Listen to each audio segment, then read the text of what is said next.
බුදුහාමුදුරුවෝ වදාළේ ලෝකයා නින්දා කරන විටදී ප්‍රශංසා කරන විටදී තථාගතයන් වහන්සේ ප්‍රශංසාවට නොවැළෙනවය නින්දාවටද කම්පා නොවෙනවය.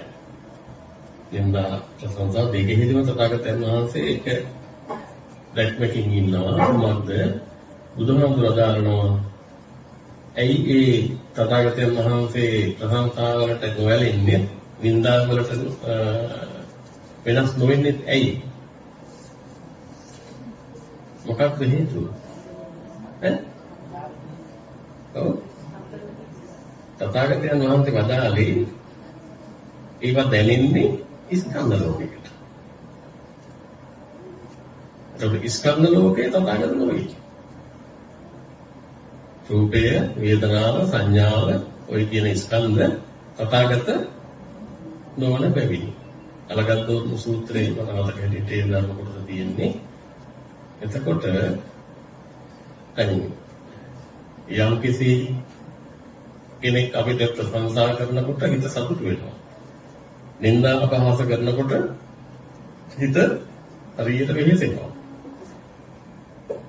එතකොට අපි පියවි ස්වභාවයෙන් ඉන්නේ ස්කන්ධ ලෝකයකට මුහුණ දීලාද කුජල වශයෙන්ද? එතකොට කුජල වශයෙන් අපි ඉන්නකොට අර එහෙම හේතු වෙනකොට එහෙම නොවනව නම් තමයි පුදුම. නේද? තමා කුජලයේ තමා කෙනෙක් කියන මතයක නම් ඉන්නේ අර හේතු යෙදෙනකොට කම්පා නොවනව නම් තමයි පුදුම. එතකොට බලන්න අපි මේ ධර්ම කරුණු ඉගෙන ගන්න, තෝරාගන්නේ, සාකච්ඡා කරන්නේ මේ මම නොවේ කියලා දකින්න. මේ මම නොවේ කියලා දකින්න. නැත්නම් අනාත්මයි කියන එක සැකනතුව අවබෝධ කරගන්න. උදායි සූත්‍රයේදී උදායි හාමුදුරුවෝ අහන්නේ ගාමීනි මේ රූපය තථාගතයන් වහන්සේ අනාත්මයි කියලා වදාහලා. රූපේ කුජලයක් නෙවෙයි, සත්‍යයක් නෙවෙයි, කෙනෙක් නෙවෙයි. රූපය කවුරුවත් නෙවෙයි. රූපය කියලා තථාගතයන් වහන්සේ වදාහලා තියෙනවා. ඒ වගේම විඥාණයට ඒ කියනකොට හිතටනේ. විඥාණය කිව්වේ හිත. අපි කවුරුත් දන්නවා සිත කය කියලා අපට දෙකක් තියෙන බව. කය පිළිබඳ භාගතුන් වහන්සේ එහෙම වදාලා සිතත් එහෙම අනාත්ම වශයෙන් වදාලා තියෙනවද නැත්නම් ඒකට ඒකේ පලවන්න පුළුවන්ද? ඒකයි ඇහැරුවේ.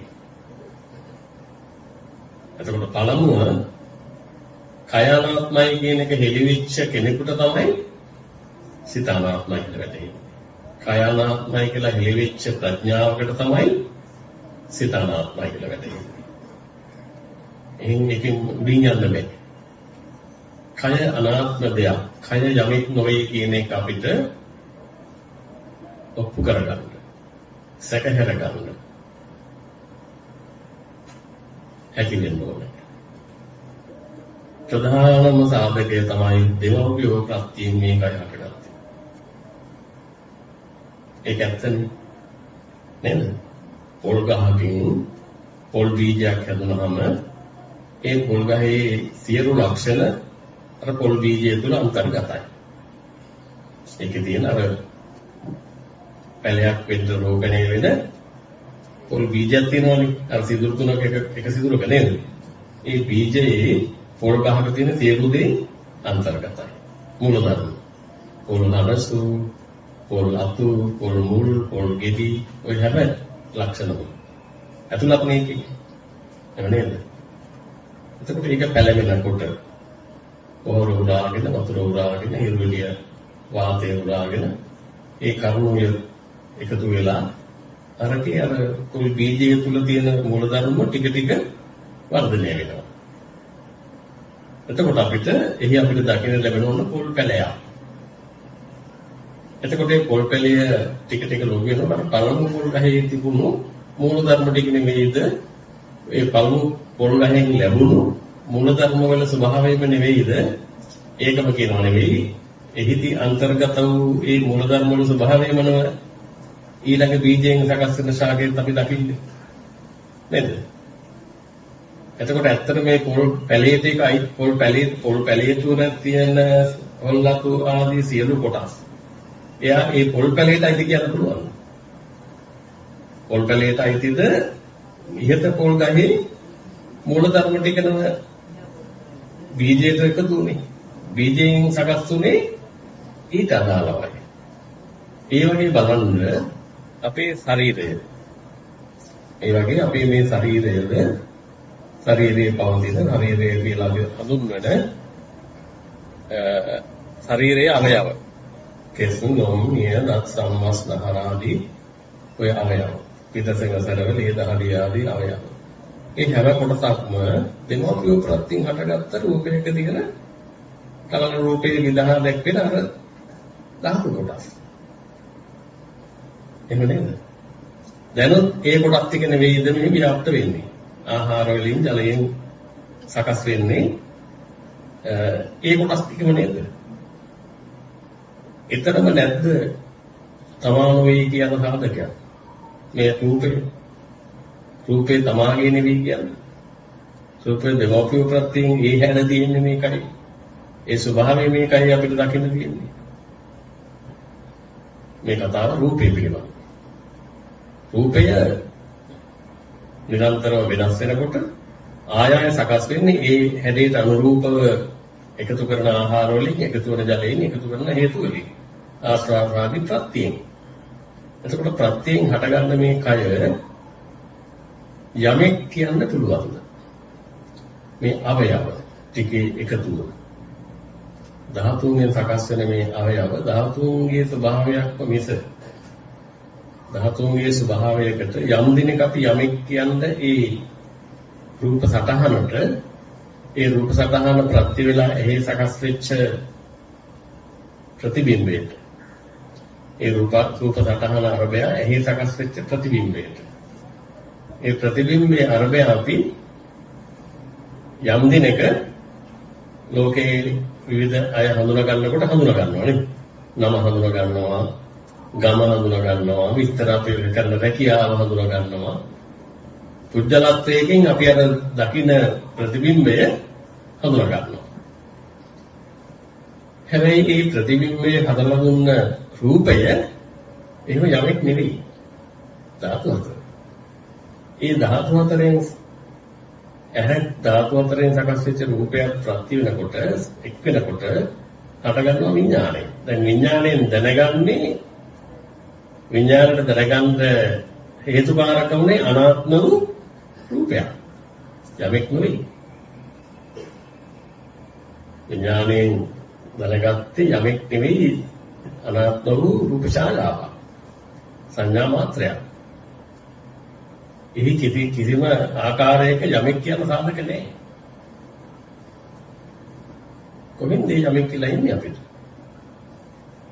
පෙර ඇසුරු වෙච්ච හේතුව. ඒකට මොකක්ද කියන්නේ ධර්මයේ? පෙර ඇසුරු වෙච්ච හේතුව මොකක්ද කියන්නේ ධර්මයේ?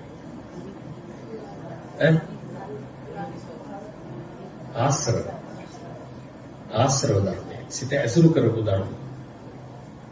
අපි මේ වස්තුව රූපය ප්‍රත්‍ය කරගෙන අපි අසුරු කළා හිතේ යම්කිසි ආශ්‍රවයක් අම්මා තාත්තා අපේ හිත අසුරු කරපු ධර්මනේ නේද? දැන් අම්මා තාත්තා නැහැ. නමුත් ඒ අසුරු කරපු ධර්මයේ හිතට වෙනෙහිනවා. ඒ අසුරු කලේ ආශ්‍රව ධර්මයක්. අපි අම්මා කියලා වෙන කෙනෙකුට කුංචි කාලේ ඉඳන් කියන්න පටන් ගත්තා නම් අපිට ඒක ආශ්‍රව ධර්මයක් වෙලා. අදාගත්තා මේ කියලා දන්නේ නැතුව. නේද? සිත ඇසුරු කරපු ධර්මයක්. එතකොට ඇසුරු කලේ රූපයක් අරබය තමයි. හැබැයි රූපයේ ඇහෙන් දකිනකොට එහි සකස් වෙන ප්‍රතිබිම්බය චක්කු විඥානයකින් දැනගත් ස්වභාවය අපිට මනසින් භාවිතා වූ ආකාරයක් නැවත සිහිවීමක් අරබය ඇති වෙන දැන ගැනීමකින් අම්මා කියනවා මිස අපි කොහොමද දන්නේ නැත්තම්? පෙර ඇසුරු කළ සංඥාවක් නැත්තම් නේද? දැන් කවුරු හරි පෙන්නලා මෙයා අඳුරන දැහුවොත් අපි කියන්නේ අඳුරන්නේ අද තමයි දැක්කේ. එනකොට පෙර ඇසුරු කරපු බවක් මනසේ නැති නිසා සිහි වෙන්න එකක් නෑ. සිහි වෙන්න කාරණයක් නෑ. මේ අඳුරන්නේ නෑ. අඳුරගත්තන් පස්සේ ඒ ආකාරය, ඒ සටහන, ඒ සංඥා මාත්‍රය නැවත මෙනෙහි වෙන්න අපිට හේතුවක් බවට පත් වෙනවා. මනසේ. දැන් මෙතන වැදගත් දේ මොකක්ද? අපි ඇසුරු කරලා තියෙන්නේ යමෙක් කියලා ඇසුරු කරලා තියෙන්නේ ඔය රූප සංඥාව නෙවෙයි. යමෙක් කියලා අපි ඇසුරු කරලා තියෙන්නේ. දැන් අද ඉන්න ඔය ඇමතිවරු මන්ත්‍රීවරු අපි දැකලත් නැහැ නේ. ඇහෙන්. නමුත් ඒගොල්ලන්ගේ නම් කිරුණා අපිට මතක් වෙන්නේ නැහැ. ඔය ටීවී වල රෙන්නේ දැකපු පත්‍ර වලින් දැකපු අයගේ සංඥා අපේ වරදී තියෙනවා නේ. ජනාධිපතිතුමා අපි ඇහෙන් දැකලා නැහැ නේද? දැකුනේ දෙයක් කොහොයි නේ. නමුත් ජනාධිපතිතුමා කියන අපිට ඒ සම්දෙට අපිට මෙනෙහි වෙන්න කාරණයක් තියෙනවා. එහෙම දැකලා නෙවෙයි. ඒක පත්‍රයක දැකලා, ටීවී එකේ දැකලා ඒ සටහන මේ මනසට පුරුයි. දැන් මේ සටහන කියන එක ආශ්‍රව ධර්මයක්. සිත ඇසුරු කරන ධර්මයක්. ඒක යමෙක් නෙවෙයි. ඒක සංඥාවක්. සංඥාවක් කියනකොට දැන් අපි කියන්නකො ගිරෙවික් කියන වචනේ අපිට ඇහෙනකොට සංඥාවක් එනවා හිතට. එහෙම නේද? වඳුරෙක් කියනකොට සංඥාවක් එනවා හිතට. එතකොට මේ සංඥාව වඳුරද? සංඥාව ගිරවද? හිතේ පහළ වෙන මේ සංඥාව ගිරවද? ගිරෙවිද්ද? ආකාරයෙන් සී වෙනවා. එතකොට මේ සංඥාව නැමැති හිතේ ලැබෙන ස්වභාවය අපි සංඥාවක් කියලා නොදකින්න බව නේද වැඩි. අපිට ඒක එතන නැහැ කිසි සැලකිල්ල. දැන් ජනාධිපතිතුමා මතක් වුණොත් අපිට ජනාධිපතිතුමා කියලා සංඥාවක් බව සිහි වෙන්නේ නැහැ නේ. නමුත් මතක් වුණේ මොකක්ද? සංඥාව. සංඥාවක් අර්ථය විඥානයක්. දැනගැනීම. හරි. එතකොට අපි මේ සංඥාව මනසේ සකස් වෙන්න දායක වුණේ අසත් රූපය ප්‍රත්‍යයෙන් හටගත්ත විඥානය. හැබැයි රූපේ තනිකර තිබ්බට අපිට දැනගැනීමක් එනවද? නෑ. ඇහත් එක්ක නේද දැනගැනීම ආවේ. ඇහත් සමග නේද දැනගැනීම ආවේ. රූපේ තනිකර තිබ්බට රූපේ දන්නවද රූපේ ගැන කියාගන්න? ඈ? රූපේ ගැන කියාගන්න රූපේ දන්නවද? දන්නේ නැහැ. අපි දන්නකො දැන් යම් කිසි මේ පර්වතයක් තියෙනවා. ඒ පර්වතයට අපි කියනවා සීගිරිය කියලා. නේද? සීගිරියේ පර්වතය දන්නවද සීගිරිය ගැන කියාගන්න? සීගිරිය ගැන කියාගන්න යට මේ පර්වතේ ධර්මයක් නැහැ නේ. අපිනේ සීගිරිය කියන්නේ. එතකොට සීගිරිය කියලා දැනගැනීමක් හිතේ ලක් වෙන්නේ කො ඇහැට මුණ ගැහෙන්න ඕනේ. ඇහැයි ඒ හේතුවයි දෙක මුණ ගැහිලා හටගත් ප්‍රතිබිම්බයට පෙර අනුමුණ දුන්න ආකාරය මනසට සිහි වෙන්න ඕනේ. ඒක තමයි ඒ බව. දැන් පැණිගහ අඹයක් තියෙනවා. අඹේ දන්නවද පැණිගහයි කියලා? හරි තමයි අඹ. අඹ දන්නවද ඒ බව? නැහැ. ඔක දිවක් හරහානේ අපිට රසාව වෙන්නේ නේ. ඇඹුල් අඹ වෙන්නේ. එතකොට දැන් මේ අපි තෝරගන්න ඕනේ මොකක්ද? රූපය, ශබ්දය, ගන්ධය, රසය, ස්පර්ශය කියන මේ හේතු පහ අසකරණාසය දිව ශරීරය කියන ඉන්ද්‍රියෝ නැත්තම් අපිට ඒවා දැනගන්න පුළුවන්. බෑ. දැනගන්නකොට දැනගන්න ලැබෙන්නේ ඇහෙන් දකින ප්‍රතිබිම්බයක් මිස. ඒකට මම උදාහරණයක් කිව්වා. මීමැසි පොදියක් ඉසිරිලා එකතැන පියාඹන අවස්ථාවක් දැකලා ඉන්නේ. මීමැස්සෝ ඒක ඉහිරුනහම මොකක් හරි හේතුවකට ඒගොල්ලෝ එකතැන කරකිනවා නේ. පියාඹනවා. අපි ඡායාරූපයක් ගත්තොත් ඒ ඡායාරූපයේ තියෙනවද අර එකතැන ක්‍රියා වෙන ගතිය? නැහැ. නමුත් ක්‍රියාව වෙන අවස්ථාවක් තමයි අපි කැමරාවෙන් ගත්තේ. ඒ ප්‍රතිබිම්බයේ තියෙන්නේ ඡායා මාත්‍රයක නතර වෙච්ච කට්ටියක් මිස අර ක්‍රියාත්මක ස්වභාවයකින් නැහැ. එතකොට අපි ඇහැට මුණ ගැහෙන තැන තියෙන්නේ ක්‍රියාත්මක ස්වභාවය. ඇහැට මුණ ගැහෙන රූපය තුල තියෙන නිතරම අංශුවක් ගානේ ධාතුන්ගේ ක්‍රියාකාරීත්වය. රූපය කියන එක නිරන්තරව ඇතිව නැතිවෙන ක්‍රියාකාරීත්වය. ධාතු ක්‍රියාවක්. ඒ ධාතු ක්‍රියාකාරීත්වයේ ඡායාවක් ගත්තා වගේ තමයි අපේ ඇහෙන් අපි දකින ප්‍රතිබිම්බය. කවදාවත් අපේ රූපේ ධාතු ක්‍රියාකාරීත්වය දකින්න බෑ. දකින්නේ ඇහි සකස් වෙන ප්‍රතිබිම්බය අරබය ඇති වෙන විඥාණය තුලයි.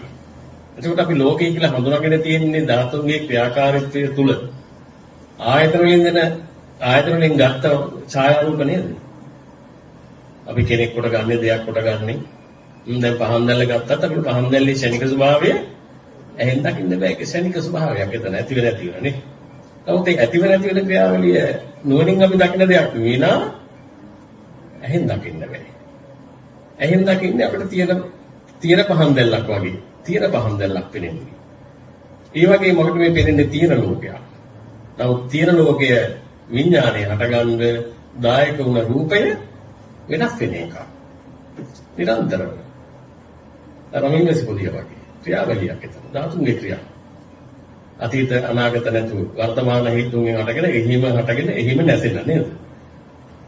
ඒ බව හොඳට අවබෝධයක් ලැබෙනකොට මේ විඥාණයෙන් දැනගන්නේ අර සකස් වෙච්ච චිත්‍රය මිස ඡායාව ප්‍රතිබිම්බයේ මිස අපිට පේනවා කෙනෙක් දෙයක් නෙවෙයි.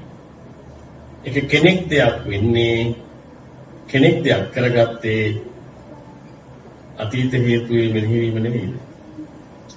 අතීත මේ හේතු කිව්ව මොකක්ද එතකොට? පෙර අත්දැකීම මොකක්ද අපිට තියෙන? අපි පුජ්‍යලෝ වශයෙන් ඇසුරු කරපු ආශ්‍රව ධර්මය. දේවල් වශයෙන්, පුජ්‍යලෝ වශයෙන්, තමා වශයෙන්, තමන්ගේ වශයෙන් මනසේ තියෙන ඇසුරු කරපු පසුතලයක්. එතකොට ඒක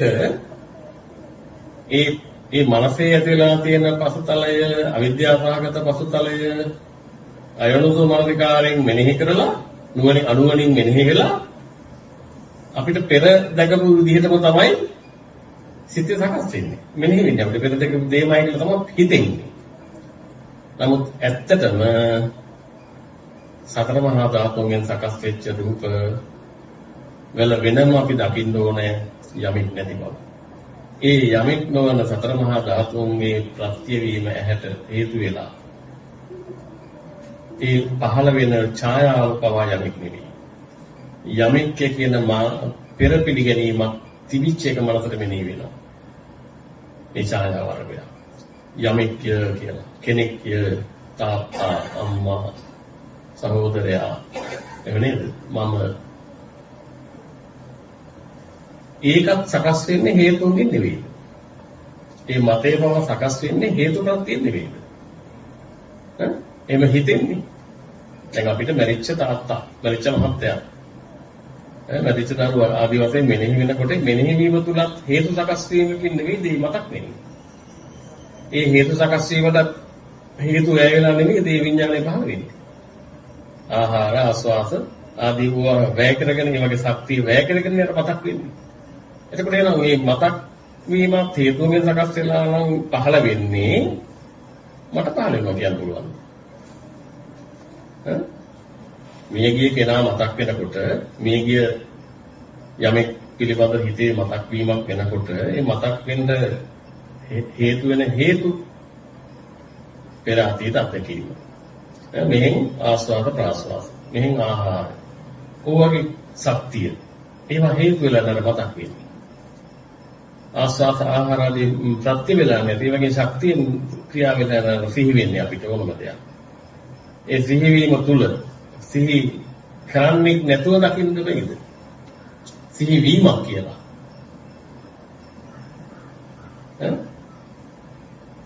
දැන් වාහන හඬක් මෙහෙම අපි බන අහන ගමන් අපිට වාහන හඬක් ඇහෙනවා. අපිට එපා කියන්න පුළුවන් මතක් වෙන එක.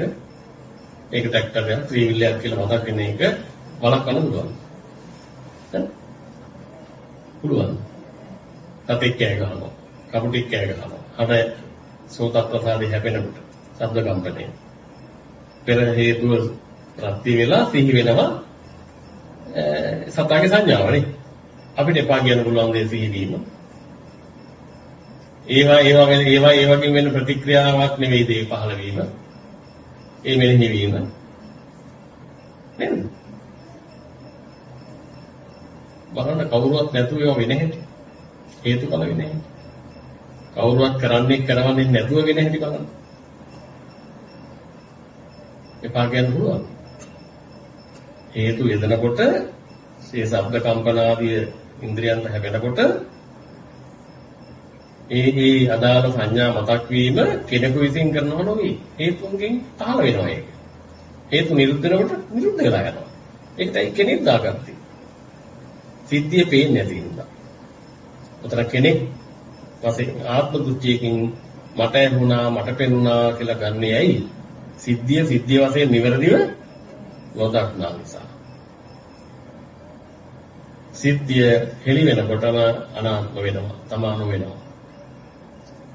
වෙනවා. එහෙනම් මතක් වෙන්නේ මටද? නෑ. හේතුන්ගෙන් සකස් වෙච්ච දෙයක් මතක් වීම.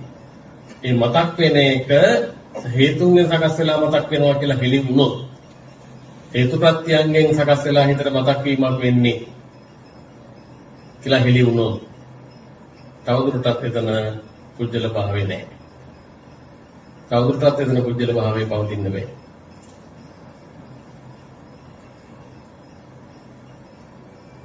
ඒ තමයි දුක්ඛ නිරෝධය.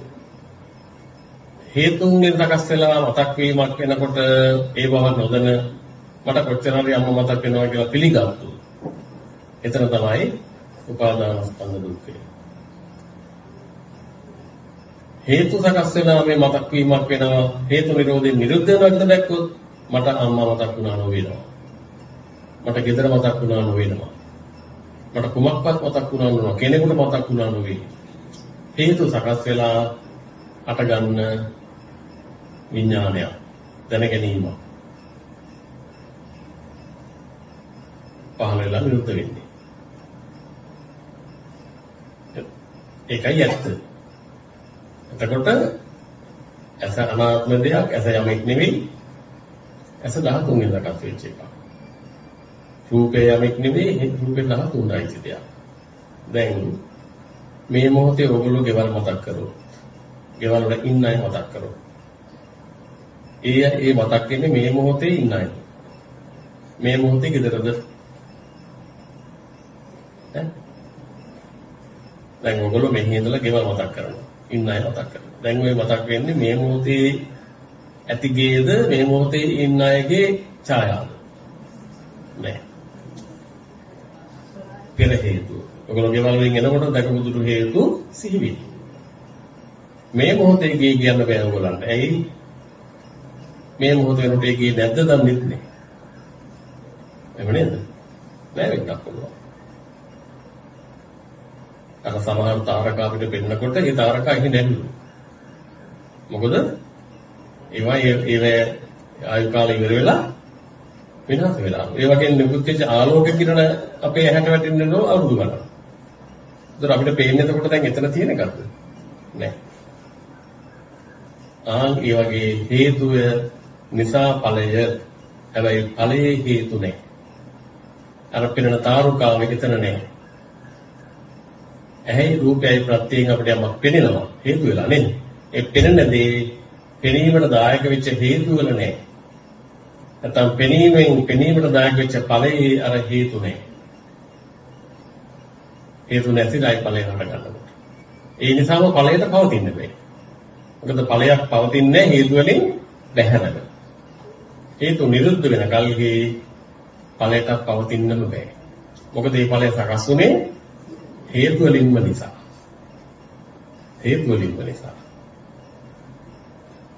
අපිට චිත්‍රපටයක් අපි ආසාවෙන් බල ඉන්නවා කියනකොට කරන්ට් එක ගියා. අපිට තවදුරටත් චිත්‍රපටි බලන්න ආසාව තිබුණාට වැඩි හැකියි. බලන්න බෑ. හේතු නැති වුණ නිසා ඵලයට පවතින්න බෑ. අපි මෙහෙම ධර්මතාවයක් නොදන්න නිසා අපි කියන්නේ කොහොමද? අම්මා මැරුණා. තාත්තා මැරුණා. අරයා මැරුණා. මෙයා මැරුණා. මම මැරෙනවා. මේක මේ උග සම්මුති කතාවක්. සම්මුතිය අපි ඉක්මවන්නේ ව්‍යවහාරික ලෝකෙ තුල අපි ඉන්න ඕනේ. හැබැයි යථාර්ථය බලන්න මොකද්ද කියලා. අර ස්වාමීන් වහන්සේ පැහැදිලි කළේ හේතුන් පටිච්ච සම්භූතං හේතු බංගාන විච්ඡති. හේතුන්ගෙන් සකස් වෙන මේ ඵලය අනාත්ම දෙයක්. කෙනෙක් නෙවෙයි. කෙනෙක්ය කියන අදහස බොහෝ කල් වැඩි වුන නිසා කෙනෙක්ය කියලාමයි අපිට මතක් වෙන්නේ. උද්දලවිය කියලා බොහෝ කල් මේ මතයක් වඩපු නිසා. බොහෝ කල් මේ කුජල මතේ වඩපු නිසා. දැන් අපිට අපි කොච්චර වීර්යවන්තයෝ වුණා. සෝනක් ළඟින් යනකොට කරුවලේ තනියම එන්නේ නැත්ද පොඩ්ඩක් චකිතයක්. කොච්චර මහා දරදරු කුජලේ වුණත් එන්නේ නැද්ද අර බොහෝ කල් භාවිතා වෙච්ච ගතිය. එනවනේ. පළසේ බොහෝ කල් භාවිතා වෙලා තියෙනවා හොල්මන් තියෙනවා යක්කු ඉන්නවා ඔය වගේ විවිධ මත තියෙනවා නේ. එතකොට මේ බොහෝ කල් භාවිතා වෙච්ච ගතිය සිහියට නැගෙනවා. ඒවා භාවිතා නොවෙච්ච කෙනෙකුට එහෙම ගැටලුවක් නැහැ. මනසේ බොහෝ කල් ඇසුරුනේ ආත්ම දෘෂ්ටියෙන්. ඒ නිසා අනාත්ම වූ හේතුන්ගෙන් සකස් වෙන ඵලය අනාත්මයි කියලා දැක ගන්න ඉඩ නැහැ. ඉඩ තියෙනවා. දකින්න ඕන කමක් නැහැ. ඒක දකින්න ඕනේ. ඒක හෙළි වුණොත් තවදුරටත් තමා නොවෙනවා. තමා තවදුරටත් තමා නොවෙනවා. ඔච්චර කල් තමා හිටියද එහෙනම්? නෑ. ඔච්චර කල් හිටියෙත් නෑ. ඒ තමා යන අදහසක් දිගින් දිගට පැවැත්තුවා. හේතුඵල ධර්ම තුල. තමා කියලා යමෙක් නෑ. ඒ දැක්මම එන්න ඕනේ අනුන් කියලා දෙයක් නෑ. මොකද අනාත්ම වූ සතර මහා ධාතුන්ගේ ස්වභාවය තුල ඇහැ රූප විඤ්ඤාය ප්‍රත්‍ය වේලා අපිට චක්කු විඤ්ඤාණයෙන් ප්‍රත්‍ය වෙනකොටම හේතු නිරුද්ධ වීමෙන් ඵලය නැසිලා යනවා. එවිටම මනෝ විඤ්ඤාණයෙන් සිහි කරනවා කුජල මතය. සිහි වෙනවා. ඒක ස්වභාවයක්. එතකොට රූපය අපිට දැකගත හැකි නම් ධාතු මාත්‍රයක් පමණක් බව. රූපය යනු ධාතු මාත්‍රයක් පමණයි. රූපය යනු ධාතු මාත්‍රයක් පමණයි. අපිට මේ පෙනෙන්නේ රූපය නොවේ රූපේ ප්‍රතිබිම්බයයි. රූපය දකින්න බෑ. ඇයි දකින්න බැරි? අදුෂ්ඨමානයි. ධාතුන්ගේ ක්‍රියාව ඇහැට නොපෙනෙනවා. ඒ හරියට දැන් මෙහෙම හිතන්නකෝ. දැන් අපි මේ කණුවක් දකිනවා. මේ කණුව කියන්නේ අංශ ගොඩක් නෙවෙයි. මේ කණුව කියන්නේ දූවිලි අංශු ගොඩක් නේ. එහෙනම් හරියටම අපිට ඇහැට ගැටෙන්න ඕන දූවිලි අංශු නේ. ඒ තියෙන යථාභූතය ඒකනේ. එමෙන්නේ. දැන් මේ කෝපේ කියන එක අංශ ගොඩක්. මේක කඩලා කුඩු කරලා දූවිලි කරලා කුලකට එද්දොත් කුලකට යන අංශ ගොඩක්. එවැනි අංශු සමූහයක් නේද මෙතන ඇත්ත. එහෙනම් ඇහැට ගැටෙන්නේ කෝපයක්ද අංශු සමූහයක්ද? ඇහැට ගැටෙන්නේ අංශු සමූහයක්ද කෝපයක්ද? ගැටෙන්න වෙන්නේ අංශු සමූහය. අංශු සමූහය ප්‍රත්‍ය වේලා ඇහැට අංශු සමූහය වෙනුවට අපි කෝපේ කියන අදහසක් මනසට ඇතුල් වෙලා තියෙනවා. හොඳට බලන්න ගහක් දිහා බලුවොත් උන්නේ. ඒ ගහ කියන්නේ අංශු ගොඩක්. කණුවක් කියන්නේ අංශු ගොඩක්. ඒ අංශ ගොඩ ඇහි ප්‍රත්‍ය වෙනකොට අපිට කණුවක් නැත්තම් ගහක් හිතට විඥාණයෙන් දැනගන්නවා. එහි තියෙන්නේ රූප කලාප ගොඩක්. ඒ රූප කලාප නිරන්තරව දිනලා වෙනතරකට ආය පොහොර වතුර හිරුවිලි ආදී ලබාගෙන ඒකේ කලාප හැදෙනවා. එහෙම නේද? රූප කලාපය අනුපරිතර පිළිවෙල නෙමෙයි මේ ලෝකේ කියන්නේ. ශරීර කියන්නේ ගස් කොළන් කියන්නේ සතා සතුන් කියන්නේ රූප කලාපය අනුපරිතර පිළිවෙල ස්වභාවයක් නෙමෙයි. ඒ රූප කලාපය නෙවෙයි අපේ කුසහරා ගිහිල්ලා මේ හරියට ඒක කොම්මිය දසනන්නේ. අපි අර එතනතල කිව්ව පළඟටියා පිච්චි පහළලා වැටෙනකොට ගෙම්බෙක් ඉඳගෙන ආහාර කොට ගන්නවා. ඒ පළඟැටියගේ තියෙන ශරීර කොටස් තුනී වෙලා දිය වෙලා ගෙම්බගේ අංශු ශරීරය හැදෙනවා. ගෙම්බම ගිලිනවා අපි හිතනවා ගැරන්ඩිය. එතකොට දැන් ගෙම්බගේ තියෙන ශරීර කොටස් තුනී වෙලා ඒකේ හැදෙන්නේ ගැරන්ඩිය අංශු. ගැරන්ඩියගේ රූපේ කොටස් අංශුනේ. ගැරන්ඩියව ආහාර කොට ගන්නවා ඌරේ. එපයි අහලා තියෙනවා සත්වෙක වරණයි කියලා. දැන් ඌරගේ ඇඟේ හැදෙන අංශු ගැරන්ඩියගේ කොටස් නෙවෙයි. අනුකල දෙකකටපත් වෙලා ඒ රූප කලාපය දෙනවා. එයාගේ වස්මාංශ අනුභව කරන මිනිස්සු. දැන් නේද? දැන් අපි මේ විස්තරය කියනකොට අපිට පේන්නේ මොකක්ද? රූප කලාපය අනුපරිද්දකට බෙදෙනවා. පළෝපරිද්දයට වෙනස් වෙනවා. නිරන්තරව. රූප කලාපය අනිත්‍ය වෙනවා, අනුපරිද්දකට පෙරලෙනවා, පළෝපරිද්දයට වෙනස් වෙනවා.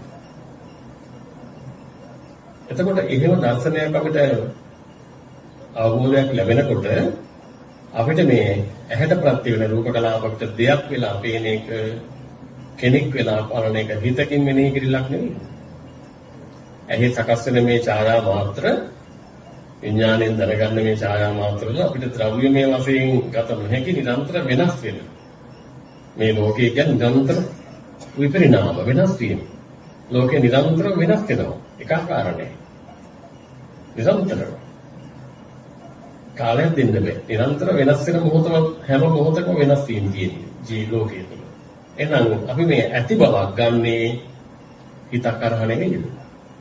ඇති බවක් කරන් ඒවා දිහා බලන් ඉන්නේ විඥානය හරහා නෙවෙයිද? එහෙනම් ඇති බවකට පිළිගත් තියෙන බවට ඉන්න බවට පිළිගත් දෘෂ්ටිය පහළ වුණේ ඒ ඇහි සකස් වෙච්ච ඡායා මාත්‍රය අරබය නේද? ඒ ඡායා මාත්‍රේ ඒ වෙලාවේ සකස් වෙන ධර්මයක් නෙවෙයි. පෙර තිබිච්ච එකක්ද පසු තිබිච්ච එකක්ද? ඡායාවක් කියන්නේ ඕන වෙලාවක ඒ වෙලාවේ සකස් වෙන එකක්. ඡායා මාත්‍රය කියන්නේ ඒ වෙලාවේ කන්නඩියක් ඉස්සරහට ගියොත් තමයි ඒක පිළිඹු ඇති වෙන්නේ. එතකොට ඒවා පෙර තිබුණාවත් පසු තිබුණාවත් නෙවෙයි වර්තමාන හේතු නිසා පහළ වී නිරුද්ධ වී. නිරුද්ධ වී. එතනදී අපිට වරදින්නේ ඇයි? ඒ සංඥා විතර එනකොට අපිට පෙර මතකය එතෙන් ඉදිරිපත් වෙලා ඉවරයි. ඒ සංඥාව විතර මෙනෙහි වෙනකොටම ඒක නේද? පෙර මතකය නැත්තම් පෙර අත්දැකීම එතෙන්ද ඉදිරිපත් වෙලා. කතාවක් එනකොටම අහවලා නේද ඔය කියන එක හිතේ සකස් වෙලා නේ. ඒක හිතේ සකස් වෙලා ඉවරයි. කතාවක් එනකොටම අහවලා වගේ හිතේ සකස් වෙලා. අපි දේ සකස් කරන්නේ නෑ. ශබ්ද කම්පන ගණේ හැපෙනකොට ඒකේ ඇති වෙන ක්‍රියා ප්‍රතික්‍රියාවකින් ඒ ශබ්ද වලට අනුකූල වූ හේතු තාත්තගේ කටහඬ, අම්මගේ කටහඬ, දරුවාගේ කටහඬ, සත්තුන්ගේ කටහඬ, ශබ්දවල ඒ හඬ උපදවන හේතු අපේ මනසට ඒව ඇසුරු වෙලා තියෙනවානේ. ටීවී එක අහන්න, මෝටර් බයික් එක අහන්න නේද? ඒ ශබ්ද කම්පන කණේ ඇති වෙනකොට එතන ඇති වෙන ක්‍රියා ප්‍රතික්‍රියාවක් තියෙනවා. ඒ ශබ්ද කම්පන ඇවිල්ලා සෝත ප්‍රසාදයේ වදිනකොට එතන ඇති වෙන කම්පනයක ප්‍රතික්‍රියාවක ඵලයක් ලෙස තමයි සිහි වෙන්නේ මානසිකාර වලින් සිහි වෙන්නේ අර පෙර අත්දැකීම. කටහඬට අදාළ වූ හඬවල් වලට අදාළ වූ සෝත විඥාන. අපි දේව කරන්නේ නෑ නේද? ආන්ගේ මේවට වෙන්නේ නැරෙන බලන්න. මේක මේ අහන එක සත්‍ය ඥානය. දකින්න එක කෘත්‍ය ඥානය. අහන එක අනුමාන දැකීම. අහගන්න ඕනේ බලන විදියනේ. හැබැයි සිදුවෙන විදිය සිදුවෙන වෙලාවට දකින්නකොට යම් විටක මම නොවෙනවා හේතුඵලයක් පමණක් වෙනවා. යම් විටක මම නොවෙනවා හේතුන්ගෙන් සකස් වෙච්ච ඵලයක් බව ප්‍රත්‍යක්ෂව දකිනවා. ඒක වෙන්නේ බැලීම තුලයි. යෙදීම තුලයි. යෙදෙනකොට ඒ යෙදීම තුල හේතුත් දකිනවා ඵලයක් දකිනවා ඒ වගේම නිරෝධයක් දකිනවා. නිරෝධයක් දකිනවා. නිරන්තරව එතකොට අපිට හේතු අමතක කළොත් ඵලය කෙනෙක් වෙනවා දෙයක් වෙනවා තමන් වෙනවා අනුන් වෙනවා. හේතු සමග දැක්කොත් මේ මතක් වෙන දේවල් හැම එකක්ම ආයතන 6ටම. ඒක හේතුන්වම දෙන්න වෙනව නේද මේ ඵලෙ? ඒ පෙනෙන බව හේතුන්වම දෙන්න වෙනවා. ඇහෙන බව හේතුන්වම දෙන්න. මොකද හේතුන්ගෙන් සකස් වෙන්නේ. හිතෙන බව හේතුන්වම දෙන්න වෙනවා. ඒකට කෙනෙකුට හිතනවා වෙන්න බෑ. ඔන්න දුකෙන් මිදෙන ක්‍රමය. දුක් වලට වෙහෙස ගන්න නැතුව ඉන්න ක්‍රමය. කම්පාන වෙන ක්‍රමය. මතක් වෙනවට අඬන්න නැතුව ඉන්න ක්‍රමය. අපි මේක සකස් කරගත යුතුම නැද්ද? අසර කොච්චර කාලයක් ඔය හේතුඵල දැක්ම නැතුව ජීවිතවල දුක් විඳලා ඇද්ද? ඉදිරියට තව කොච්චර කාලයක් දුක් විඳින්න වෙයිද? මේ මම කියන දෘෂ්ටිය උඩ, මගේ කියන දෘෂ්ටිය උඩ, මමත්වයේ උඩ කොච්චර කාලයක්ද කියලා කෙලවරක් නැහැ නේ. ඒ නිසායි බුදුහාමුදුරුවෝ දාලේ කෙනෙකුට මේ දහම වැටහුනොත් බුදුහාමුදුරුවෝ දාලේ නිවාලය හා සමාන දුක් ගොඩක් කියන වෙනවා.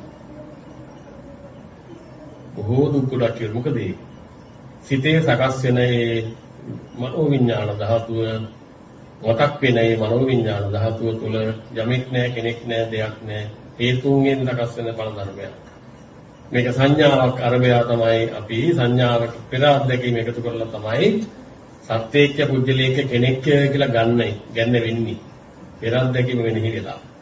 ඒ වෙන්නේ වෙන්නේ සිහිය ප්‍රඥාව නැතිකම. කලින් දහම අහලා ප්‍රත්‍යක්ෂ වෙච්ච දැක්මක් තියෙනවා නම් ඒ දැක්ම ඉදින් ඉදිරිපත් වෙනවා. මොකද සත්පුජ්‍යල ආත්ම සංඥාවේ දිගින් දිගට ඉන්න එක හොඳ දෙයක් නෙවෙයි. ජීවිත අවසානයේ මරණාසන්න මොහොතේත් අපි පුජ්‍යලත්වයක ඉන්නේ මේ යන්නේ එයාට සසරක් තියෙනවා. සත්‍යයේ පුජ්‍යලී තමා හනෝ කියන දෘෂ්ටියක ඉඳලා නම් මේ යන්නේ එතන කෙලෙසට යට වෙලා. මේ යන අවස්ථාවේ ඒ මේ යන අවස්ථාවක වශයෙන් මම මවාගෙන බලනව නෙවෙයි. දැන් සිද්ධ වෙන්නේ ඒකයි කියලා බලන්න. දැන් මේ හැම මොහොතක්ම මේ යන අවස්ථාවක්. හැම මොහොතක්ම හේතුන්ගෙන් සකස් වෙච්ච ඵලයකට රැවටෙන අවස්ථාවක්. හේතු ප්‍රත්‍යයෙන් හටගන්නේ මේ විඥානය කියලා නොබලන විට පංච විඥාණයටත් මනෝ විඥාණයටත් රැවටෙනවනේ. ඒ රැවටීම දුරු කරගත්තා වූ බවකින් ඉන්න කෙනෙකුට ඒ රැවටීම දුරු කර බවකින් ඉන්න කෙනෙකුට මතක් වෙන දේවල් වෙනවද? ඊටම මතක් වුණා, දේවල් මතක් වුණා. අපි දරුවෝ වශයෙන් සම්මත කරගත්ත හේතු මතක් වුණත් එයාට ඒවා දේවල් නොවෙනවා. හේතුන්ගෙන් සකස් වෙච්ච මනෝවිඤ්ඤාණයක් බවට හුරු කරලා තියෙනවා. ඒක සත්‍ය. හිතේ ඉඩක් නැහැනේ. හිතේ ගෙවල් නැහැනේ.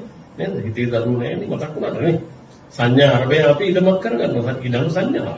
ගෙවල් සංඥා. මිරිඟුව වතුර කොට ගන්නවා. මිරිඟුවේ වතුර නැහැ. මිරිඟුවට වතුර ස්වරූපයක් අරන් බලනවා ඒවදියා. මිරිඟුවමයි. සංඥාමයි. ඒ බව හොඳට ඔප්පු වෙන්න ජීවිත අවසානයේ අසිහියෙන් කාලක්‍රියා කරන්න බැරුව යනවා. අසිහියෙන් කාලක්‍රියා කරන්නේ සිහියෙන් යුක්ත ජීවිතයක් ගෙවන්නේ අනික මරණය හැම මොහොතකම කොයි මොහොතේද හැම මොහොතකම සිදු වෙනවා. මේ හටගන්න ස්කන්ධ ලෝකය මේ හටගන්න ස්කන්ධ ලෝකය ඒ තැන්වලම නිරුද්ධ වෙනවනේ. දැන් ලොකු ස්වාමීන් වහන්සේ මෙතන ඇවිල්ලා ධර්ම දේශනාවක් කරලා කියා එක අපි සම්මතයෙන් කියනවානේ කුජල කතාවක. නමුත් ඒ හේතු ප්‍රත්‍යයෙන් අපේ හටගත්තු විඥාන ධාතුව කොහොමද? කොහොමද? අපි අර කිව්වේ ගස අනිත්‍ය නම්, අවුව අනිත්‍ය නම්, පොළව අනිත්‍ය නම්, ගසේ හේවණල්ල විතරක් නිත්‍ය වෙනවද? ගහේ හේවණල්ල පොළොවට පතිත වෙනවා. ගස අනිත්‍ය නම්, පොළව අනිත්‍ය නම්, ගස වෙනස් වෙනවා නම්, පොළව වෙනස් වෙනවා නම්, ඉදිරියට වෙනස් වෙනවා නම්, පොළොවට පතිත වෙන හේවණල්ල වෙනස් වෙනවා. හවස් වෙන්න හේවණල්ල නොපෙනී යනවා. කොහාටද හේවණල්ල ගියේ? ඒ හේවණල්ල කොහාටද ගියේ? කොහාටද ගියේ නිරුද්ධ වුණා. දැන් ලොකු ස්වාමීන් වහන්සේ මෙතන ඇවිල්ලා ධර්ම සාකච්ඡාවම කළානේ. අපිට ඉතුරු නාද දෙයක්. හේතු සමග පහළ වී ඒ අවස්ථා නිරුද්ධ වුණා. ඔන්න ඔය දැක්ම ජීවිතේට ඕනේ. එදිනදා ජීවිතේ හැම කටයුත්තකදීම ඕකයි වෙන්නේ. ඕක ඕන ඔය දැක්ම. යකින්ජ සම්දේ ධම්මා සම්බන්ධ නිරෝධ ධම්මා. ඕක තමයි සෝතාපන්න ඵලය. යම් හේතුවක් වර්තමානයේ හේතුන්ගෙන් මුලින් නොතිබී හට ගන්නවද? එය ඉතුරු නැතුව හේතු සමගම නිරුද්ධ වෙනවා. කෝ අතීතයේ බලන්න ප්‍රායෝගිකව. කෝ ඒ අවස්ථාව. ආපහු මෙනෙහි කළ බලන්න අද මේ දැන් ගත වෙච්ච අවස්ථා ටික. එකක් දැක්කනම් ඔක්කොම දකින්න පුළුවන්. එක අවස්ථාවක් දකින්න පුළුවන් නම් ඔක්කොම ඔහොමයි කියන එකක් කියනවා. මේව වඩන්න නැතුව වෙයිද? ඒක බලන්න නැතුව වෙයිද? බලන්න ඕනේ. කොයි අවස්ථාව? කොහොමද මොහොතකට පෙර නාම සමග හිටිය අසුරු කළ අවස්ථාව? ඒ හේතු සමග ස්කන්ධ පහළ වී හේතු නිරුද්ධ වීමෙන් නිරුද්ධ වුණා. ඉතුරු නැතුව නිරුද්ධ වුණා. එතකොට ඒ ඉතුරු නැතුව නිරුද්ධේ වගේ ඒ අවස්ථාවල ඇතිවෙච්ච තරහ, සතුට, අසතුට ඉතුරු වුණාද? නැහැ. ඒවා මෙනෙහි කරලා යා වෙහෙස ගන්නෑ. වෙහෙස ගන්න බෑ. නැති හින්දා. එයාට මතක් කරන නැති එකක් උපද්දව ගන්න මේ. නිරුද්ධ එකක් උපද්දව ගන්න නැති එකක්. ඔකට අපි භාවිත කරන්න එපායි. ඔක හොඳට අවබෝධයක් ලැබුවොත් අපිත් එක්ක ඉඳලා කෙනෙක් මැරෙනවා. දැන් කොහොයා අපිත් එක්ක හිටපුවා. තා මලමිනි දිනවා කියන්නේ ගෙවල් වල. කොහො දැන් අපිත් එක්ක හිටපුවා. ඒ වෙලාවේ බලන්න ඉස්සර දැන් බලලා තිබ්බනම් අතනදී තරක පේන්නේ නැද්ද යාට? නේද? ඒ අවස්ථා ඊතර නිරුද්ධ වූ බව සිහි කළ කෙනාට කෙනෙකු අතහැරුණාන් පස්සේ කෝ ඒවා කියලා බලන්නේ රණුණක් සිහි වෙනවා. ඒ විඤ්ඤාණ ධාතුව තමයි නොයි. ඒ අවස්ථාවල හටගත්ත ස්කන්ධ නිරුද්ධ වෙලා ගියා. ඒ ස්කන්ධ ලෝකයක් ගැන තේරුම් ගත්ත කෙනා දකින්නේ වර්තමාන හේතුන්ගෙන් හටගෙන වර්තමානයේ නැසෙන බව. සත්පුද්ගල ආත්ම සංඥාවෙන් ජීවත් වෙන කෙනාට ඕක නැහැ. එයාට අතීතයක් තියෙනවා, වර්තමානයක් තියෙනවා, අනාගතයක් තියෙනවා. ස්කන්ධ ලෝකයක් පිළිබඳ අවබෝධයක් ලැබලා ඒක තුල ජීවත් වෙන්න උත්සාහ කරන කෙනාට අතීතයක් නැහැ, අනාගතයක් නැහැ. වර්තමානයේ මේ වර්තමාන හේතුන්ගෙන් හටගෙන නිරුද්ධ වෙන ස්වභාවයක් පමණයි. අතීත අනාගත දෙක නැහැ. ඒක යංකින්චි සමුදය ධම්මං. මේ වචනේ අදහස සම්බන්ධ නිරුද්ධ ධම්මං. ඒක හේතුන්ගෙන් සකස් වෙනවද? ඒ සියල්ල නිරුද්ධයි. හේතුන්ගෙන් සකස් වෙන යම් ධර්මතාවයක් වේද හේතු නිරුද්ධ වීම තුළ නිරුද්ධයි. ඒ අවබෝධයේ තියෙන ස්කන්ධ ලෝකයක් ගැන දැක්මකට. ස්කන්ධ ලෝකය අවබෝධ වෙච්චවකට. ස්කන්ධ ලෝකය ගැන අවබෝධයක් ලැබුණු කෙනෙකුට ආපහු සත්බුද්ධ ආත්ම මතයකට එන්න බෑ. කියන්නේ ආයේ මතය වැරදි කියලා දකිනවා. ස්කන්ධ ලෝකය දැකීම තුළින් ඒක එන්නේ. පැහැදිලිද? ස්කන්ධ ලෝකය දැකීම තුළින් සත්බුද්ධ ආත්ම සංඥාවට යා ඒ දෙක මත දෙකක් දෘෂ්ටි දෙකක්. මෙතන දෘෂ්ටියක් නෑ, අතන තමයි දෘෂ්ටිය. උත්තර දෘෂ්ටිය නේ. මෙතන තියෙන යථාර්ථය. යථාභූත ඥානය. ස්කන්ධ ලෝකයේ හිලිවිච්ච තැන. එතන නෑ පුජ්‍යලොත් එක බැඳිච්ච දේවල්. පුජ්‍යලොත් සත්තු දේවල් සමග නෑ. රණ්ඩිදී මුතුමනික් නෑ එතන. රණ්ඩිදී මුතුමනික් තියෙන ස්කන්ධ ලෝක කතාවක් නෑ. ස්කන්ධ ලෝකයක් කියනකොට රණ්ඩිදී මුතුමනික් නෑ. නෑ කිව්වි ස්කන්ධ රහ පහළ වෙන්නේ. එන්න අපිට මෙච්චර ධනෙ තියෙනවා, මෙච්චර වස්තු තියෙනවා, දරුවෝ ඉන්නවා කියලා හිතන ගතියක් තියෙන්නේ. ඒ හිතන ස්වභාවය යම් කෙනෙකුට මේ ස්කන්ධ මට්ටමින් වැටෙන්න පටන් ගත්තා. පෙර මම හෝ මගේ කියලා පාරගත්ත මතයකට නැවතත් මම මගේ කියලා හිතෙනවනේ. එහෙම හිතෙනවනේ.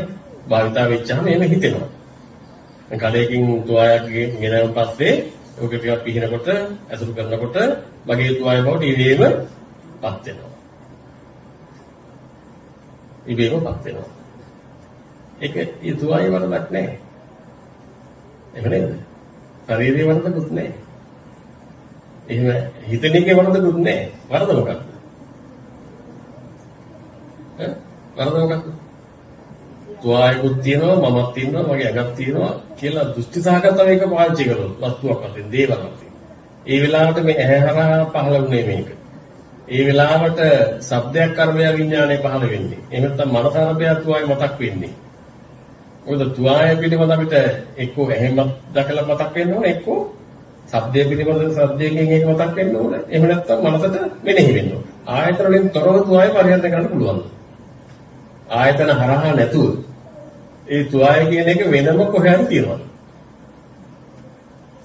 එතකොට අපි අහුවෙන්නේ නැද්ද තියනවා කියන දෘෂ්ටිය? නිරන්තරව අනිත්‍ය නම් තියනවා කියන දෘෂ්ටියකින් ඒක දිහා බලන්න බෑනේ. ලෝකේ හැමදේම නේද? එතකොට යමක් දිහා අපි පරිහරණයට යන්නේ ආයතන තුලින්මයි. ආයතන හරහමයි. ආයතන වලින් සකස් වෙන වස්තු හරි ලෝක හරි දේවල් නෙවෙයි. ඒවා හේතුන්ගෙන් සකස් වෙච්ච සිත කාට ගන්න ස්වභාවයක්. හේතුන්ගෙන් සකස් වෙන හිතක ඒකට ගන්න. ගේ කියන එක හේතුන්ගෙන් සකස් වෙන හිතක ඒකට ගන්න. එහෙම ඔය දෙකල බලන්න. අපි පරිහරණය කරන දේවල් ස්කන්ධ හරහා නෙවෙයිද අපේ හිතේ සකස් වෙන්නේ. අපිට හිතෙන්නේ නෑ ඒවා පරිබාහිරව තියනවා කොහේ හරි කියලා නේ. තියනවා නෙවෙයි. ධාතුන්ගේ ක්‍රියාව තුළ තියෙන්නේ අනිත්‍යය. මහා ධාතු වල ස්වභාවය තුළ තියෙන නිරන්තරව අනිත්‍යය. වෙනස් වීම. අර ඇත කියලා ගත්ත මතය තමයි දෙයක් බවට පත් වෙන්නේ හිතේ සකස් වෙලා. විඥානය කරා. ඉතින් ඕක අපිට ඔප්පු වෙන්න නම් හොඳට අපි ආය වරක් දේවල් කියලා පිළිගත්ත තැන යථාර්ථ ඥානය ඇති කරගන්න බලන්න. අපි දේවල් කියලා සලකන මේ ලෝකයේ තුල රූප කලාප ඒවා අනිත්‍යයි විපරිණාමයි නිරන්තරව වෙනස් වෙනවා. ඒව ඔප්පු වෙලා තියෙනවනේ මේ කාරණේත් ඔප්පු වෙනවා. මේ කියන එක ඇත්ත වෙන්න අපි දේවල්සේ සලකන කුමක් හෝ වේවා ශරීර වේවා කුමක් හෝ වේවා ඒ තුල තියෙන දේවල්ද නිරන්තර වෙනස් වීමද විපරිණාමද උගල බලන්න. නිරන්තර විපරිණාම නේද? එහෙනම් විපරිණාම වෙන එකකට සංඥා කරන්න වෙලාවක් තියෙනවද? විපරිණාම ධර්මතාවයකට සංඥා කරන්න වෙලාවක් තියෙනවද කියලා බලන්න. විපරිණාමය කියන්නේ නිරන්තර වෙනස් වීම. ඒ වෙනස් වීම කියන ධර්මතාවය තුල අපිට ඒක කාරණයකට ගන්නකොට ගන්න වෙන්නෙම මොහොතක අවස්ථාවක් ඕනේද? අන්න දියැල කියලා ඒක දිහා බලනකොටම දියැලේ ස්වභාවය මොහොතකට අපි හිතකට ගත්තා නේ. දියැල ගත්තා ඒක. ඒක නිරන්තර ගන්නවා. ආගේ නිරන්තර ගණන බව මේ හැම දෙයක් තුලම එහෙනම් දෙයක් කියලා පනවන්න වෙලාවක් නැහැ ඒකට. තියෙන්නේ අනිත්‍ය. දෙයක් කියලා අපි ගන්නේ අපේ හිතක් කරා, එහි සකස් වෙන රූප ඡායාවක් කරා. අපි ඒකට නිත්‍යක් දුන්න නිසා, ඇති බවක් දුන්න නිසා අපි බැඳලා ඉන්නේ, අයිති කරගෙන ඉන්නේ අන්න ඇති බව තුල මනස සකස් වෙච්ච දෘෂ්ටිය. අපි අසුරු කරන්නකොට දිට්ඨි උපාදානයක්. දෘෂ්ටි උපාදානමය අසුරු කරන්නේ. දෘෂ්ටියක් කරපේ අර ඇලිලා ඉන්නේ, බැඳලා ඉන්නේ, අයිති කරගෙන ඉන්නේ. තක්කාය දිට්ඨිය දුර වෙනකොට ඒ දිට්ඨි උපාදානය අතහැරෙනවා. මොකද අනිත්‍ය හෙළවීම තුළ නිට්ටය අවලංගු වුණා. අනිත්‍ය හෙළවීම තුළ නිට්ටය අවලංගු වුණා. නිට්ටය අවලංගු වීම තුළ දෙයක් කෙනෙක් වස්තුවක් කුජලයක් වශයෙන් දෘෂ්ටිසාගතව ගන්න බැහැ. ඒක පෙර අවිද්‍යාවෙන් හිතේ සකස් වෙන්නේ. පෙර කර්ම වලින් හිතේ සකස් වෙන්නේ. පෙර කර්ම කිව්වේ පෙර එලෙස පරිහරණය කරලා ඉතුරු වෙච්ච හේතු. පෙර එලෙස පරිහරණය කරලා ඉතුරු වෙච්ච හේතු. එහෙම බලනකොට අපිට ඔප්පු වෙන්න ඕනේ පෙනෙන දේවල් අරබය හිතනවා නෙවෙයි. පෙනෙන ස්වභාවය අනාත්මයි, හිතන්නේ ආත්ම සංඥාවයි. පෙනෙන ස්වභාවය වෙනම දෙයක් ඉන්ද්‍රියන්ගේ ප්‍රත්‍ය නේද? හිතන්නේ භාවිතව ආකාරයකට. ඒකට පෙනෙන ලෝකයේ අරබය හිතන ස්වභාවය වෙන එකක්. පෙනෙන ස්වභාවය අනාත්මයි. ඒකයි බුදුහාමුදුරුවෝ දිත්තමත්තම් භාවිස්සති. දැකීම පවණයි කියලා දාලා. එයා දකින්න දෙයක් ඇතයි කියලා දාලා නෑ. දකින්න දෙය විදර්ශනා වෙනකොට ධාතුන්ගේ ක්‍රියාවක් බව නුවණින් හෙළි වෙනකොට, අනිත්‍ය බව හෙළි වෙනකොට අපිට අපේ අවධානය යොමු කරන්න බෑ වස්තුවකට. දකින්නේ ඇතයි කියලා පිළිගන්න බෑ. අනිත්‍ය වෙන ඇකට අනිත්‍ය වෙන රූප මුණ ගැහෙනකොට අපි අර මම හිතන්නේ ගියවර සාකච්ඡා කළා වෙන්නේ ඇති. කමයක් දෙන්නේ අමරනවා. මේ කටුකුරුන් සායනාවක පොතක දැකපු උදාහරණයක්. දෙන්නේ කමයක් අමරනවා. මේ අමරන්නේ හැබැයි එකම පැත්තට. අමරනවා. දෙන්නම මේ කමේ අවරන්නේ එකම පැත්තට. ඇඹරෙන්නේ නැහැ නේ. කමේ ඇඹරෙන්නේ නැහැ. මැදින් ඇල්ලුවොත් ඇඹරෙන්නේ නැද්ද? ගැට ගැහෙන්නේ නැද්ද? ගැට ගැහෙන්නේ. ඒ වගේ අනිත්‍ය වෙන ඇහැකට අනිත්‍ය වෙන රූපයක් නම් මුණ ගැහෙන්නේ. ඒකේ යථාර්ථය ඒක නම. ඇස අනිත්‍යයි, රූපය අනිත්‍යයි කියන ධර්මතාවය ඒක නම. විඥානයත් ඇහැයි රූපයයි ප්‍රත්‍යයෙන් හටගන්න විඥානයත් එහිම නිරුද්ධ වෙන්නේ ඉපේ. නම් නිරුද්ධ වෙන්නේ නැහැ අල්ලනවා. අල්ලනවා කියන්නේ කෙනෙක් දෙයක් තමන් අනුන් කියලා එක අල්ලගන්නවා. මම අල්ලගත්ත බව උපාදාන ගතියෙන් සිතට ඉදිරිපත් වෙනවානේ. ඒ අයෝනිසමනසිකාරය. දැන් කබය එකම පැත්තට නම් වෙලු කැවෙන්නේ ඇඹරෙන්නේ නැහැ. අසත් අනිත්‍ය නම් රූපයත් අනිත්‍ය නම් විඥානයත් නිරුද්ධ වෙන්නේ මේ හට ගන්න. ඒක ඇත්තනේ. ඇහෙන සද්ද නිරුද්ධ වෙනවා. පෙනෙන දර්ශන නිරුද්ධ වෙනවා. ඇල්ලුවොත් නැති කබේ ආංගෙට ගහනවා. ඔගේ ඇල්ලුවා වගේ නෙවෙයිද නිත්‍ය කොට ගැනීම. කබේ ඇල්ලුවා වගේ නෙවෙයි නිත්‍ය කොට ගැනීම. නමුත් ඇත්ත අරකයි. කබේ එකම පැත්තට ඇඹරෙන්නේ. ඇස රූප දෙක අනිත්‍යයි, කන ශබ්ද අනිත්‍යයි. මේ අනිත්‍ය වල හේතුන්ගෙන් හටගන්න යම් විඥානයක් වේද ඒකද නිරුද්ධයි. මැදින් ඇල්ලුවා වගේ තමයි පෙර අවිද්‍යාවයි කර්මයයි ඉදිරිපත් වෙලා පෙර අවිද්‍යාව කර්ම තණ්හා මනසට ඉදිරිපත් වෙලා ඒක නිත්‍ය කොට ගන්න වෙනවා. ගන්නෙක් එහෙම නැහැ. ඔක තමයි හේතුඵල ධර්මයේ. ගන්නෙක් එහෙම උතර නැහැ. සිතේ ස්වභාවය. මොකද අවිද්‍යාව නිරෝධයක් නැති නිසා මේ මනසේ හිතේ ස්වභාවය තමයි ඉදිරිපත් වෙලා අරගෙන දෙයක් කෙනෙකුට තමන් අනුන්කට ගන්න ස්වභාවයනේ. පැහැදිලිද? ඒ උදාහරණය පැහැදිලි. නිරන්තරව සිදු වෙන්නේ වෙනස් වීම. ඒක අපි නුවණින් දකිනවා. නුවණින් අවබෝධ කරනවා. ලෝකයේ තුල ආරම්භයක් නැති ආරම්භයේ සිටම තියෙන්නේ අනිත්‍ය. එනනේ. එනම් නිට්ටයක් අරබය නේද අර බැඳින් ඇල්ලුවා වගේ කාර්යය. මේ නිට්ටියට කොට තියෙන්නේ ලෝකෙද විඥානය හරහා ඇති වෙච්ච පෙර මානසිකාරයද? අවිද්‍යාව හේතුවෙන් මෙනෙහි වෙච්ච පෙර හේතුව. සීලා. තමන් වෙන්නේ.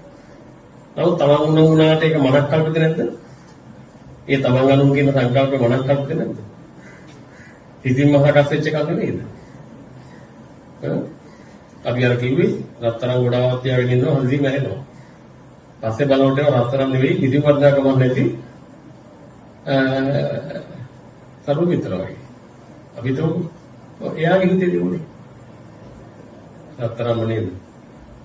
ඒව හැබෑවටම රත්තරන් නෙවෙයි නේද? රත්තරන්ම වුණත් රත්තරන්ද? එහෙනම් අවබෝධයට රත්තරණුත් එකයි රත්තරන් නොවන දේවලුත් එකයි. ඇයි? ඒවයි බව දන්නේ. ඒව තියෙන 13ගේ සංකලන මිශ්‍රණ. එන්නේ රිදී වෙනයි රත්තරන් වෙනයි යකඩ වෙනයි 13ගේ මිශ්‍රණ. අපි ලෝකේ වැඩියෙන් තිබුණේ රත්තරන්ම නම් අඩුවෙන්ම නම් තිබුණේ යකඩ. මොකද යකඩ වල ලොකු වටාගමක් තියෙනවා.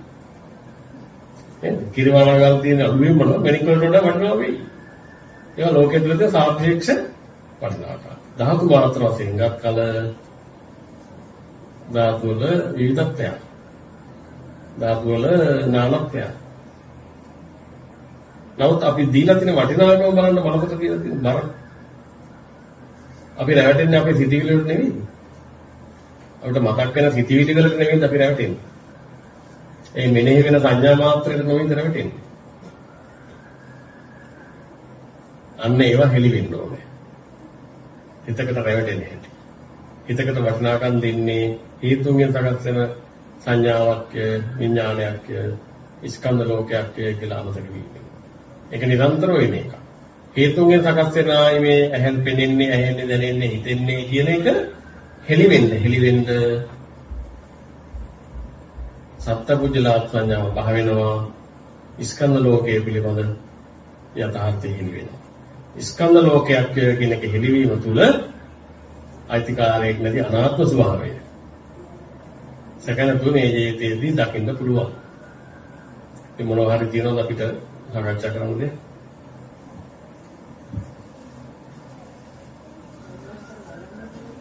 මොකද්ද? ඔව්.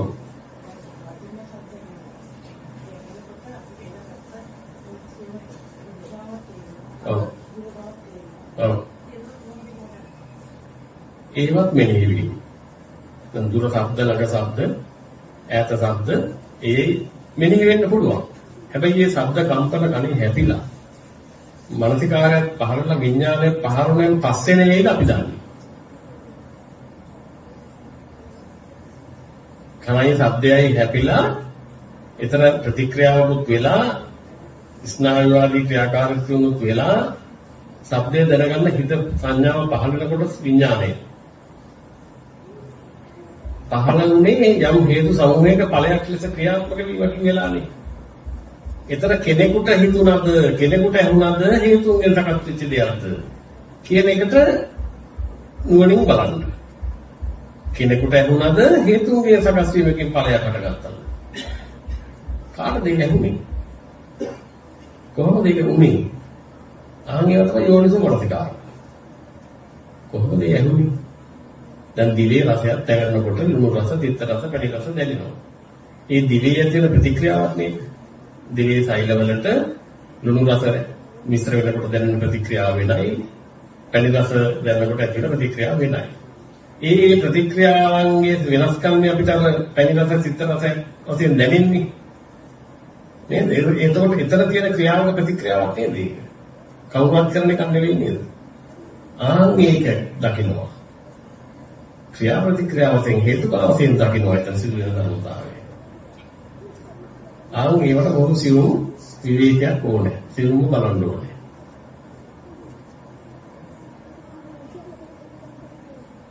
එතකොට තමයි අර කෙනෙක් කරහා උච්චර කල කෙනෙක් මේව දැනගත්ත කියන අදහස අතහැරිලා දැනෙන ක්‍රමය හෙළිවීම ආයතන හරහානේ. එහෙම නේද? ඇහෙන ක්‍රමය හෙළිවීම, පෙනෙන ක්‍රමය හෙළිවීම, හිතෙන ක්‍රමය හෙළිවීම තුල උජ්ජලත්වය අතහැරෙන්නේ. උජ්ජලත්වය අතහැරෙන්නේ. ඒකට පොඩි කැපකිරීමක් ඕනේ. පොඩි කියවල පොඩි නෑ. එහෙම නේද? හොඳ කැපකිරීමක් ඕනේ. ඒකට විමසන්න.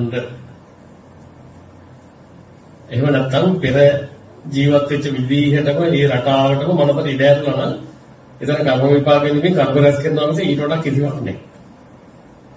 පෙර ජීවත් වෙච්ච සසර ජීවත් වෙච්ච විදිහටම ආයි ජීවිතේට ඉඩ ඇරලා තියෙනවා. ඒත් ලෝකයට යට ලෝකයේ තුල අහු වෙලා ලෝකයේ පිළියරගෙන. ඕකේ අලුත් දෙයක් නෙවෙයි. දැන් සම්මත ලෝකයේ ආයේ පුදජන ලෝකයේ තියෙන උසස් ජීවිත පහත් ජීවිත එහෙම නේද? ලෞකික ජීවිතවල ධනවත් පොහොසත් අය, උගත් නුගත් අය. හැබැයි ලෝකෝත්තර දැක්මට ඒක ඔක්කොම එකයි. ඇයි ලෝකේ පිළියරගෙන. ලෝකයේ දේවල් වශයෙන්, කුජල වශයෙන්, සම්මත වශයෙන් ආත්ම සංඥාවෙන් ලෝකේ පිළිගන්නකොට එයාට වැහිච්ච මත නේද ඒවා.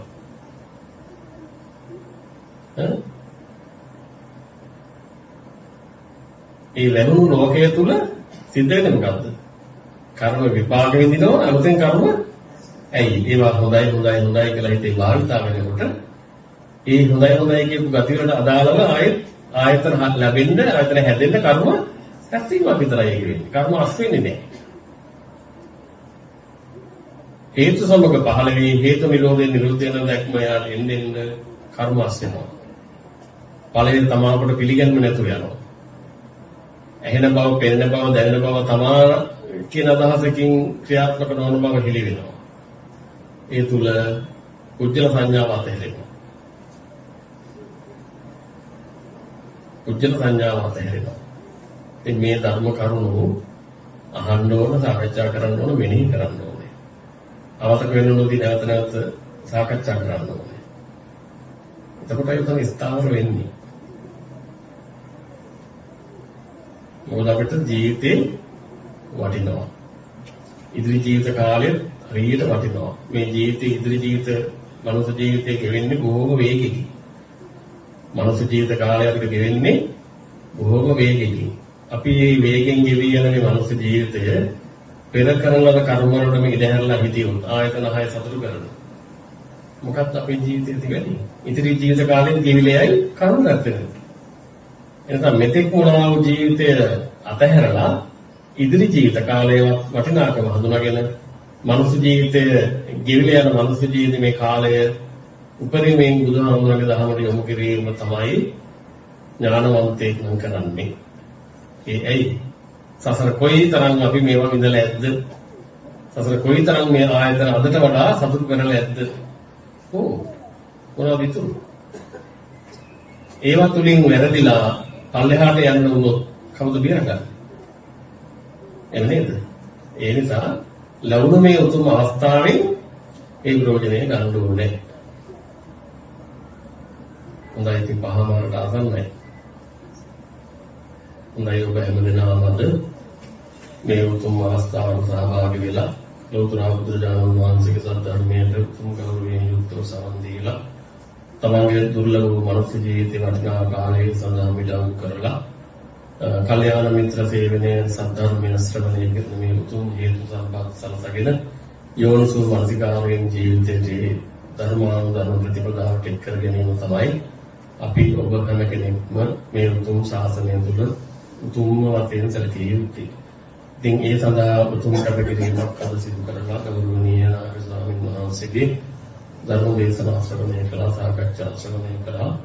මේ අවස්ථාවේ ඒ උතුම් ධර්ම කරුණු නැවත නැවත මෙනෙහි කරලා අනාත්ම සංඥාව පිළිබඳ හොඳ වැටහීමක් ලබලා තම තමන්ගේ නුවණින් ප්‍රමාණය හැටියට ඒ ලබාගත් ප්‍රමාණ කුණු ශක්තිය ඔබ සියලු දෙනාටම මේ ජීවිතය තුළදී සත්‍ය අවබෝධ වෙලා සසරින් මිදීම පිණිසම හේතු ආසනා වේවා. මේ සිත කරගත් උතුම් කුසලයේ අපවත් ශාසනයවත් ආරක්ෂා කරන සියලු සම්මා දිට්ඨික දෙවියන්ට අපට ධර්ම කියා දුන් උතුම් ගුරු දේවයන් වහන්සේලාට ඒ වගේම ඔබටත් අපටත් බොහෝ ජීවිතේ කල්යාණ මිත්‍රයන් වුණ දෙනාට මේ කුසලයේ අනුමෝදන් වේවා. ඔබ සියලු දෙනාට මේ කුසලයේ අනුමෝදන් වේ ප්‍රමාද නොවේ සසරින් මිදී ලබන උතුම් නිවනින් සැනසෙන්නට හේතු ආසනාව වේවා. තෙරුවන් සරණයි.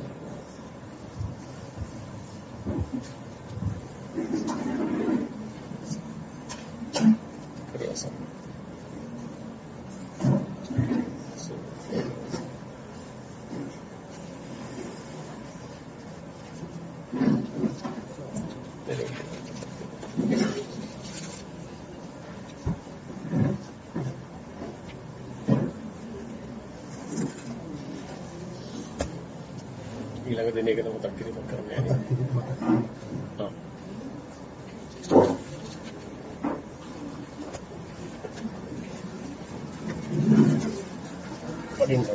හරි.